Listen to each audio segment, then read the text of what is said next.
Hello, and welcome back to the History of Comics. My name is Paulo Costa, and I'm here to show you some of my latest pieces from the AmadoraBD Comics Festival. In the previous weeks, I put in several videos of the art exhibits that we have in comic book events in Portugal, where the comic book events are not conventions. We don't have tables full of dealers with large collections that they're trying to sell. We do have the major publishers present. They're selling their regular comics, but we don't have people selling old comics. The main purpose of these events are as art exhibits, and we had several of them as usual. The event was held out over 2 weeks, weekends, but they cut it down to two for this year, and but we still had the usual amount of art that was displayed for all the audience to see. We had exhibits dedicated to Batman's 80th anniversary and to Stan Lee. That one was arranged by one of the comic shops that I usually visit. And I have the complete set on a playlist that you can check down below the video, and you can take a look. There are, I believe, 8 videos. You don't have to worry. Maybe you'll find something that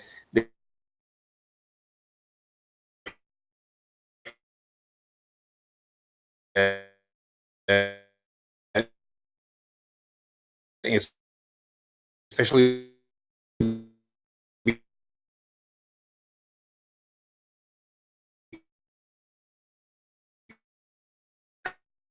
because one of the exhibits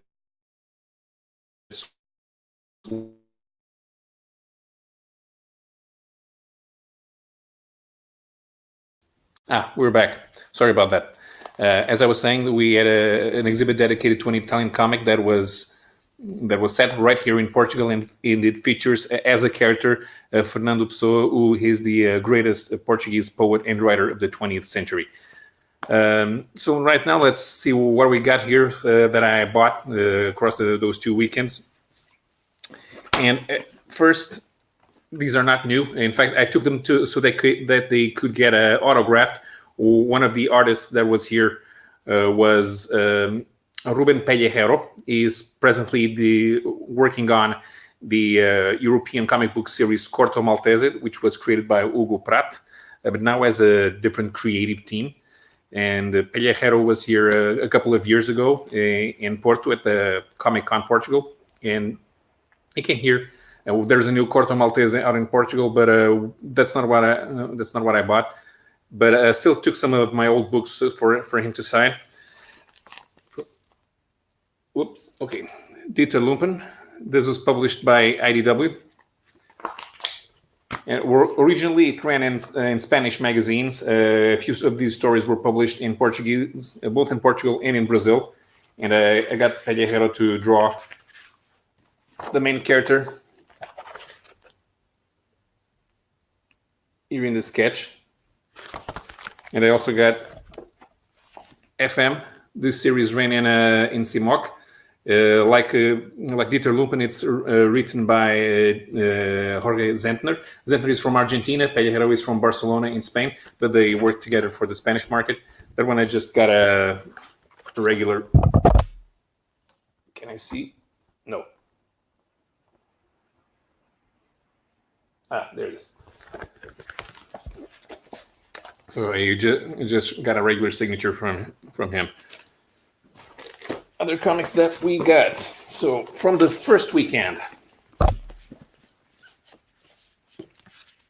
this is called Cemitério dos Sonhos, Graveyard of Dreams. This was given at the entry. Now imagine that you go to a Comic Con and they give you a regular graphic novel for free. This one is written by Portuguese author Miguel Pérez, and it has art by several different Brazilian artists in different styles. Here you go. This one is in another different style.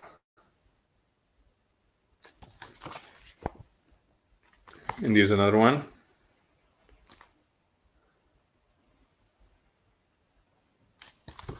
And finally, the last story. So, okay, the artists are Marilia Feldhus, Cynthia Fuji, and Rodrigo Martins. He has worked in comic book cards that have been published in the USA. So another one, Andromeda by Zé Bonet. I filmed the exhibit with this book. And how you doing, Gray Man? I filmed the exhibit, but I'm going to show you some art from it. Beautiful black and white art. The character is a Jesus type, and it's on purpose.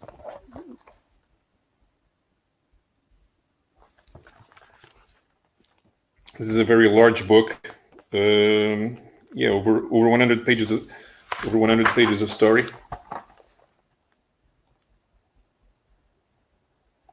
Check this out over here. Amazing.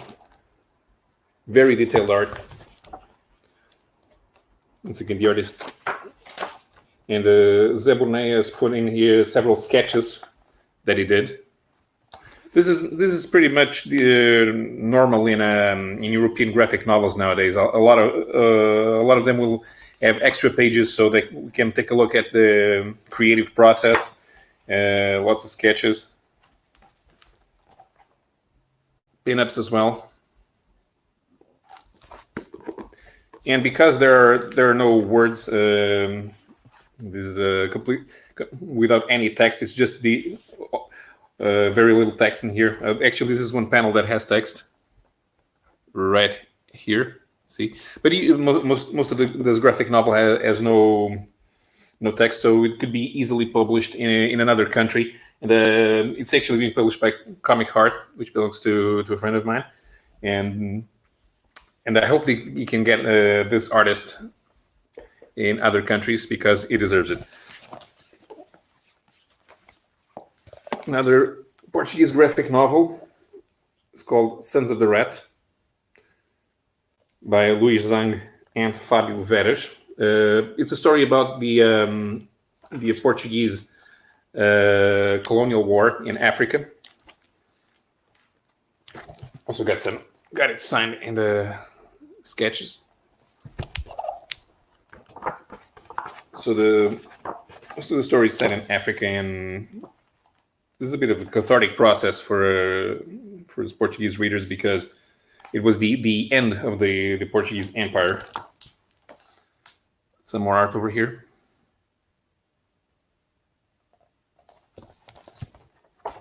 I like showing the books. It's a lot better than for me because I can explain sometimes the process behind the creation.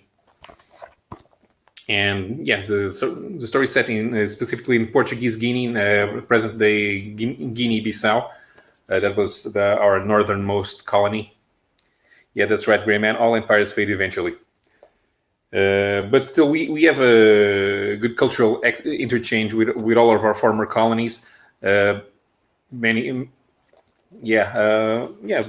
art is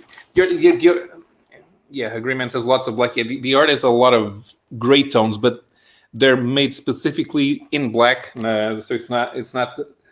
It's more like zipatone, so it's not exactly gray. There's a little bit of color here.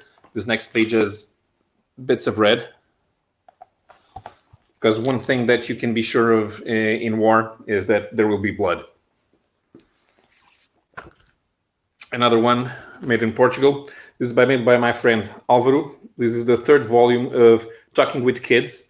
When he's not being a comic book artist, he's tutoring geometry for high school students, and this is based on conversations that he has with his students.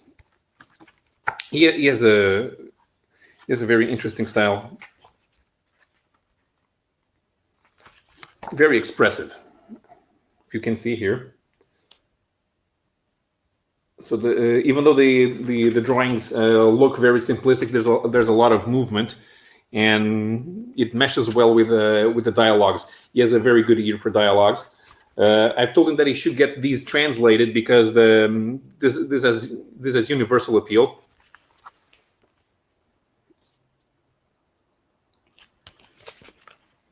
And I hope he does. Oh, by the way, the cover here. So this is the author, who is also the main character. And this is a friend of ours from our monthly comics dinner. He, he was very glad that he appeared on a comic book cover for the first time in his life. Another one I bought by Milo Manara. The first volume of Caravaggio. This series is based on the life of the real life artist Caravaggio, and it's done in Manara's typically realistic style. Although Manara has a reputation for drawing beautiful women, he's actually a very good storyteller. He worked with Hugo Pratt, who is the creator of Corto Maltese. And I'd already gotten the second book for free. I won it at our monthly comics dinner. We usually raffle some comics. Some more art. And this is volume 1. So Caravaggio was known for doing representations of biblical scenes, but most of his models came from the lower walks of life. He was famous for having prostitutes as the models for depictions of the Virgin Mary. Yeah, Graham, it does, it does, but not here, not much. Although there's a representation here of one of his paintings. Let's see if I can show it. Okay, here. No, Graham, this video is not for kids. I already chose it. All my channel is not for kids. All my videos will be not for kids. I simply don't have the energy to fight this YouTube thing that you can show stuff for kids. I was earlier on in the Howler Mouse channel. Yeah, it is blasphemous. I was earlier on in the Howler Mouse channel, and he was also worried about all these changes to the YouTube terms of service. Another book I got for free. We had a lunch, all of us comics fans who attended the Amadora event, and I won this. I usually wouldn't have bought it because I'm not very much interested in Marvel anymore. But it's a first volume of the most recent Jessica Jones series by Bendis and Gaydos. So the original team that worked on Alias, this one here is already post-wedding with Luke Cage. And Michael Gaydos cleaned up his style a little bit.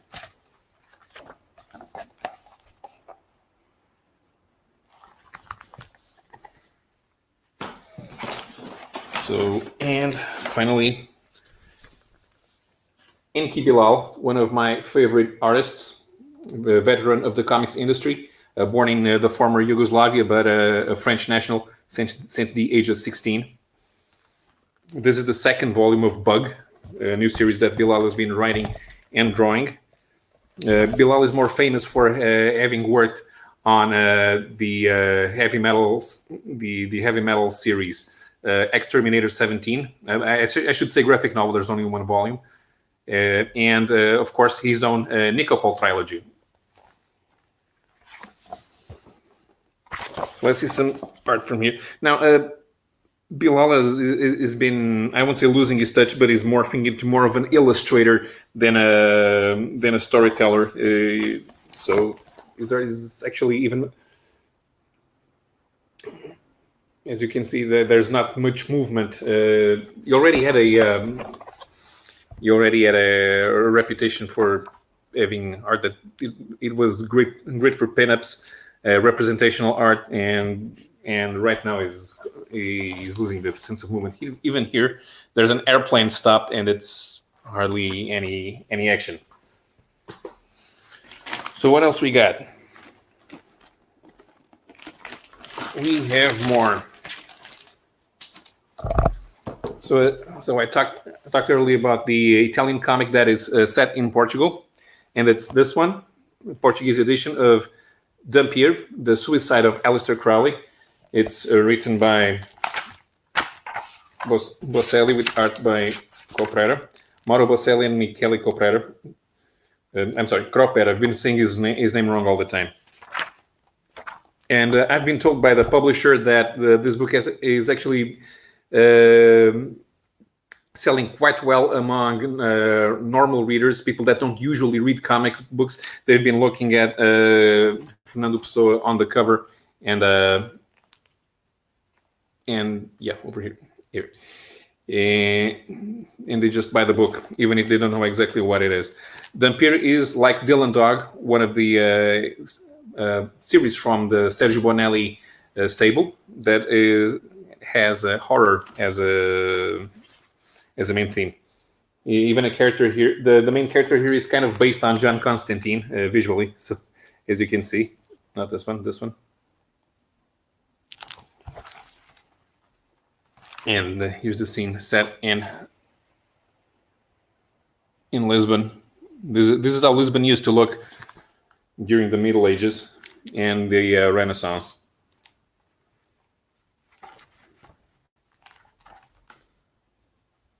Or art. The Italians usually have these smaller format comics. This is smaller than a US comic, slightly larger than a Disney comic. But they usually pack a lot of art into every page. You can have 5 to 6 panels per page, and it's perfectly normal. And there's a lot of detail, as you can see here.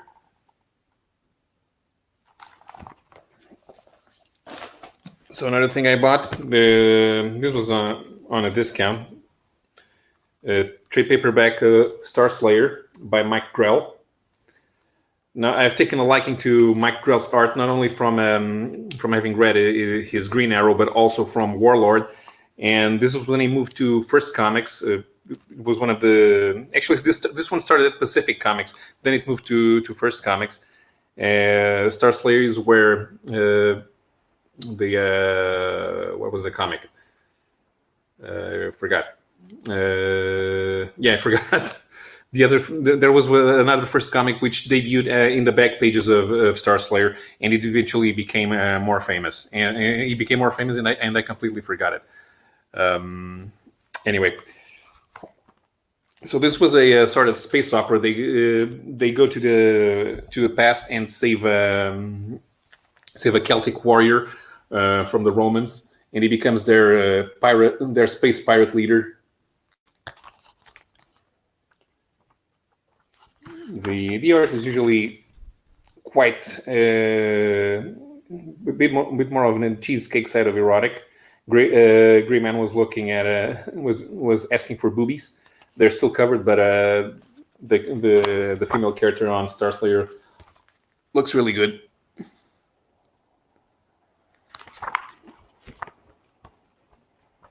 Okay, and yeah, I think this has the first 8 issues. This one's it is not very interesting. A lot of visual effects on this page.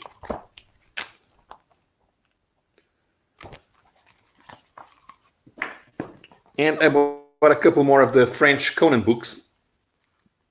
So I was going to buy 5, 6, and 7, but the seller had run out of number 6, so I'm gonna have to go back and buy it. It doesn't really matter because these are adaptations of the original Robert E. Howard stories, which means that you can read each book individually, and it will always make sense. This is the Scarlet Citadel, and it features King Conan by Luc Braunschweig and Etienne Leroux. So a bit of a different style from the previous books in the series.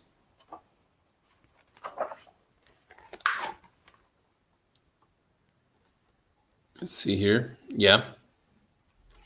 A lot more cleaner art, but it's still very dark, which is what you expect of Robert E. Howard.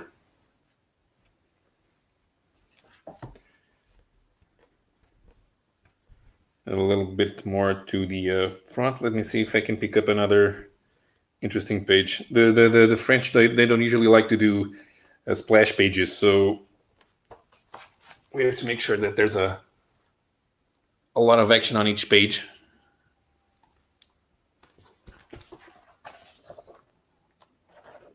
But we always have some sketches here and pinups,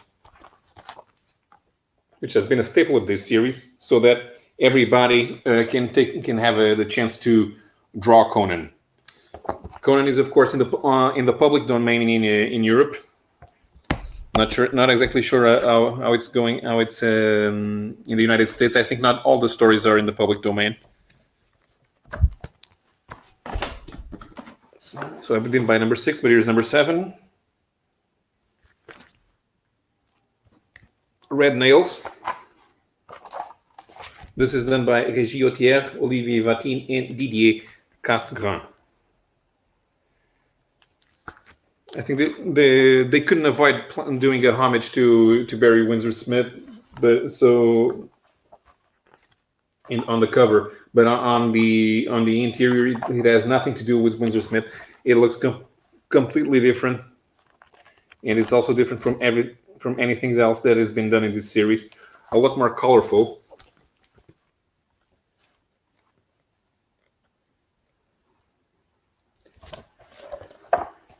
And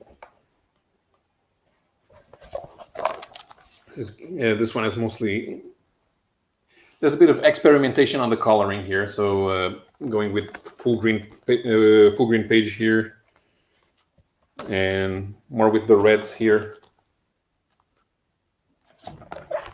So these are great. This will be a 12 issue series. After that, I hope they make more with other Robert E. Howard characters.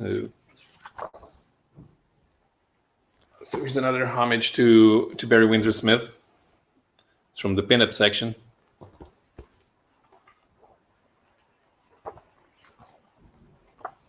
This one looks more like Team Truman. So yeah, right now the French Conan books are better than anything that's being made with the character in the United States, and it's a shame that you can't get them in the United States. But you will have to order them from France, and they will not be translated into English. So you'll just have to learn a foreign language. Sorry. And finally, what else we got here?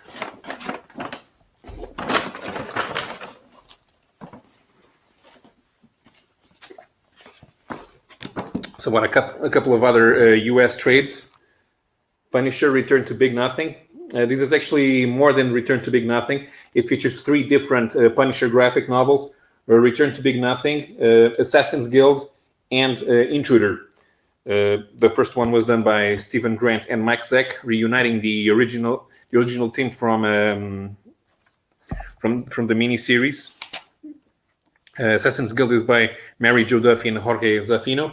And the third one is by the regular ongoing series Mike Baron with Bill Reynolds, who has also worked on several Punisher stories.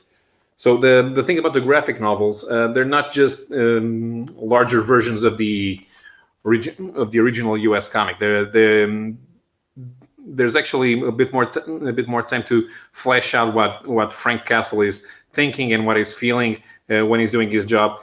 And by having here 3 completely different writers, you can see that how they perceive the Punisher on a different light. Stephen Grant, in particular, had a vision of the Punisher that was entirely nihilistic. That by PT, my friend PT was in the chat. That's entirely nihilistic. That the Punisher feels as himself as the Punisher, and that the identity of Frank Castle is dead. That's not the case with Mike Baron, who insisted on creating a bit of a supporting cast with a microchip who appears in the story. So from Return to Big Nothing, I always loved Mike Zeck. Mike Zeck was one of the first artists that I saw when he was working on Captain America, and here he's just awesome in the way that he does action. The coloring here is pretty good too. So, and these are also stories from the late 80s, early 90s, which is the Punisher, when the Punisher was best handled.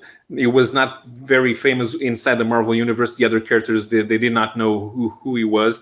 He had only interacted mostly with Spider-Man and Daredevil, which, being street level heroes, is what makes the most sense. He was not going.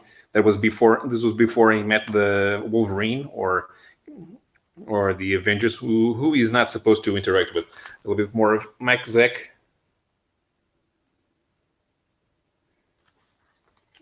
Yeah, I think there's a large edition of Red Nails Gray Man. Yeah, that's a good one. You should if you're going to get Barry Windsor Smith, you should always get it on a large size if you can, because the art deserves it. So this is from Assassin's Guild, which is Mary Jo Duffy did not write that many comics, although she was present in the Marvel offices. But when she did, it was a treat. She did one of my favorite what ifs. What if the Phoenix hadn't died? Back then, when we all thought the characters stayed dead. So it was an interesting story then. Yeah, that was a very good what if story. And Jorge Zafino has a style that is very dark, very rough, good for the streets. So his Punisher is not heroic at all. He may be wearing a skin tight costume, but this is not a superhero. The story is actually interesting. It's a shame that these other characters, the Assassin's Guild, they don't come back, because they would have made for an interesting series. There was also an attempt to launch a similar spin-off, which was called Shadow Masters. They appeared in the regular Punisher title. Some of those stories were drawn by Eric Larson before he was famous. And Gray Man says, you have a haul video. Yep, I'll be sure to check it out. Everybody go watch the Gray Man.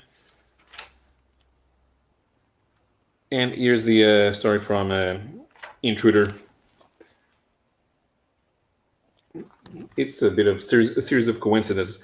Even when it is engaging criminals, sometimes they know who he is, sometimes they don't. So I think it makes sense that the Punisher is supposed to be low tech. He doesn't have superpowers. He doesn't have Iron Man armor. He just has regular guns. He's very good with them, and he knows how to fly aircraft. But mostly, he's a military guy going on his own private war. So he should not be world famous like he is portrayed nowadays.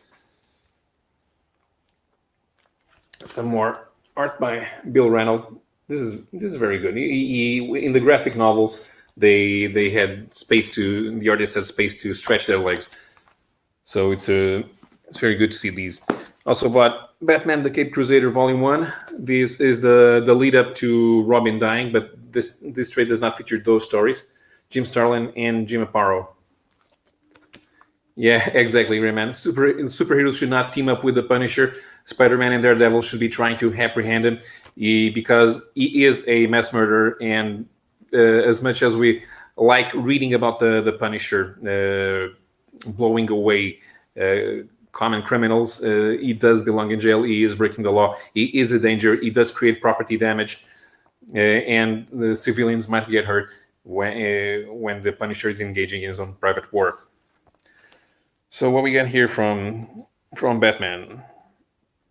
Pieces from 10 Nights at the Beast.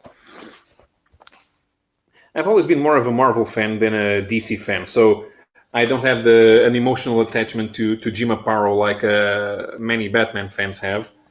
But this art is very good. Even in the 1980s, they could showcase how much the Batman had honed his body to become both an acrobat and a fighter, even if he's wearing full body armor, which is what that costume is. Here he is fighting against KG Beast from the 10 Nights of the Beast. KG Beast had very few appearances. He stayed dead for a number of years, but ultimately, I think he came back. I haven't kept much in touch with the stories, but nowadays nobody stays dead. Other stories here. I think we have bets.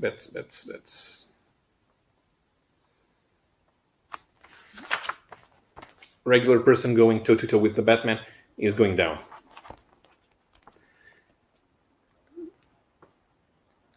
Yeah, great man. Yeah, well, here's the funny thing. I remember when I was a kid, I did pay attention to who did the writing and the art, because as a 5-year-old, I read everything, including the indicia.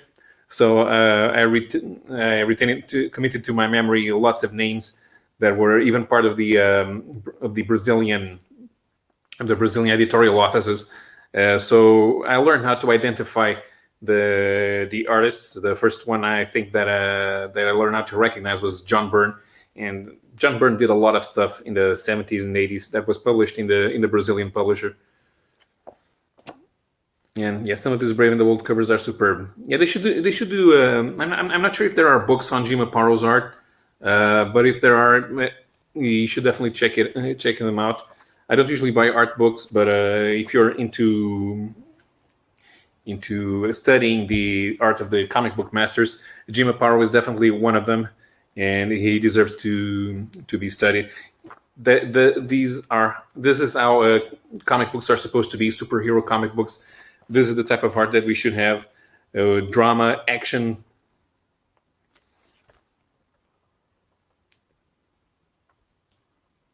And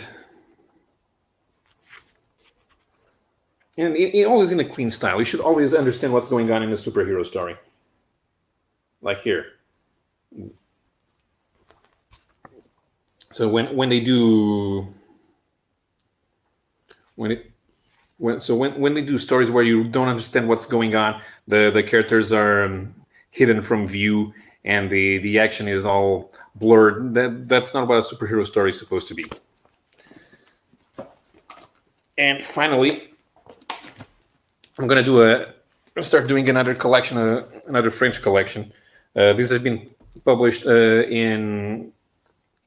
alongside newspapers. You buy the newspaper and you get a comic book, which is a great way of having comic books much cheaper than if you had to buy them in the bookstore. So Largo Winch is another series that's written by Jean Van Am. The art is by Philippe Funk, who has he changes his style according to the type of story that he's doing. So here, this is a corporate drama with action, but he's also been in humor comics, and he has a completely different style there. It's not like when you can tell, for example, when Marie Severin was doing the Not Brand F, and when she was doing the Incredible Hulk in the late 60s. Here it's a complete metamorphosis. It's more like how Bill Sienkiewicz completely changed his style between the Moon Knight and the New Mutants. And Funk is a chameleon, and we've had exhibits dedicated to him here in Portugal. And it's just a shame that he's not very well known. So this is the first volume of that newspaper collection. It features both books 1 and 2 of the original series.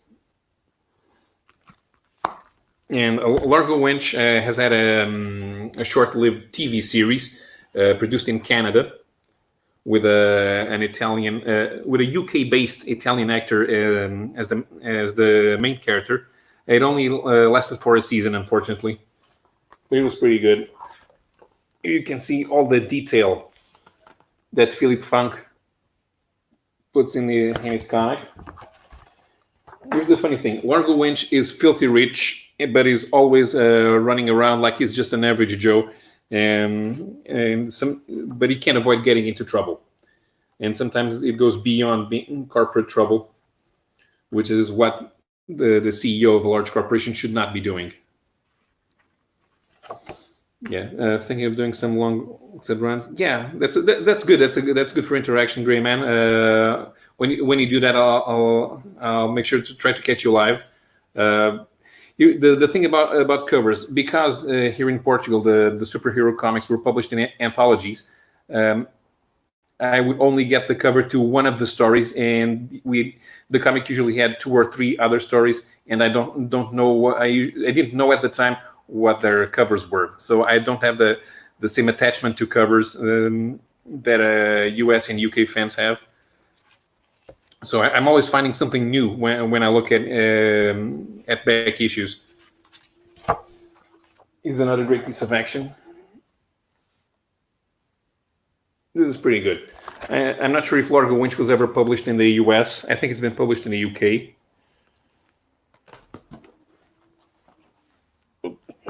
This is book 2, features book 3 and 4 from the original series. I think these covers are new.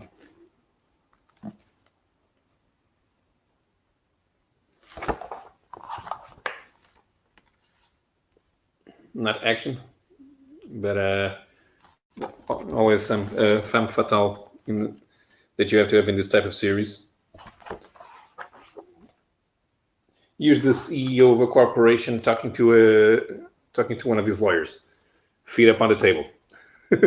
Yeah, if I were the CEO of an international mega corporation, I would put my feet up on the table as well.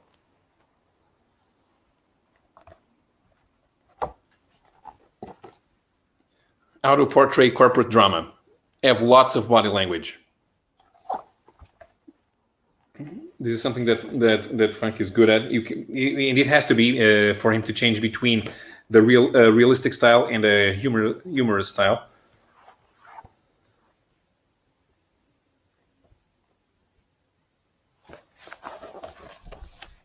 Once more, body language important. These comics are very expressive and they're a great read. I haven't actually read them in quite a while. I don't have the. I read some comics from the original series, but I didn't buy them. I could read them in. I usually read French comic books in libraries. I didn't keep them in my collection. What else? Volume 3 from this series, which is books 5 and 6 from the original run.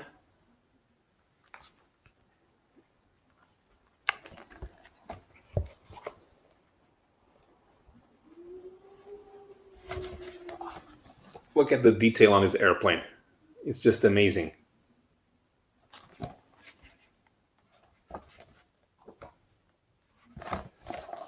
Another femme fatale. Why are they always smoking? Femme fatales on movies and TV and comics, they're always smoking. I guess they're trying to tell us something that you shouldn't be a bad girl. You shouldn't smoke. It's bad for your health. Superhero alter ego. No, with a name like you don't really need a superhero alter ego. That's a name that anybody will recognize. What else we got here? Hey, do you remember the Dukes of Hazzard? Now imagine instead of a large V8 powered American car, you do it with a tiny Citroën 2CV.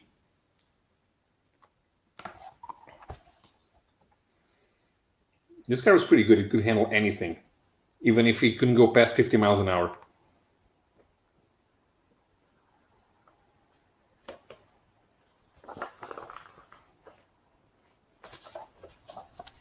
More corporate drama with guns. Hey, Grey Man, at least it's a 2CV, has four wheels, which is better than a Robin Reliant. The Robin Reliant was a UK car, only had 3 wheels. It looked like a bad version of a motorcycle, and you had to be really careful not to tip it over when you were driving. Okay, and the last one that I bought is I only bought four books from this series. There are 12. No, there are 11. Yes, and last year I bought 13. The 13 collection was in softcover, so I could buy everything. They were at €5.50, I believe, which is like $7 or $8. But these ones are in hardcover. So they're more expensive. They cost 10 euros. They were at the discount, €9.50, which is a bit like $11, $50, $12. So I couldn't buy everything at once, but if I start with the early ones, I know that the later ones will be available. Let's see some art from here. Okay. Always gallivanting around the world.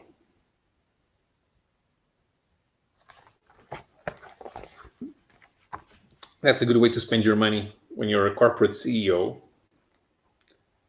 getting into adventures in Southeast Asia and South America, and fighting prison guards.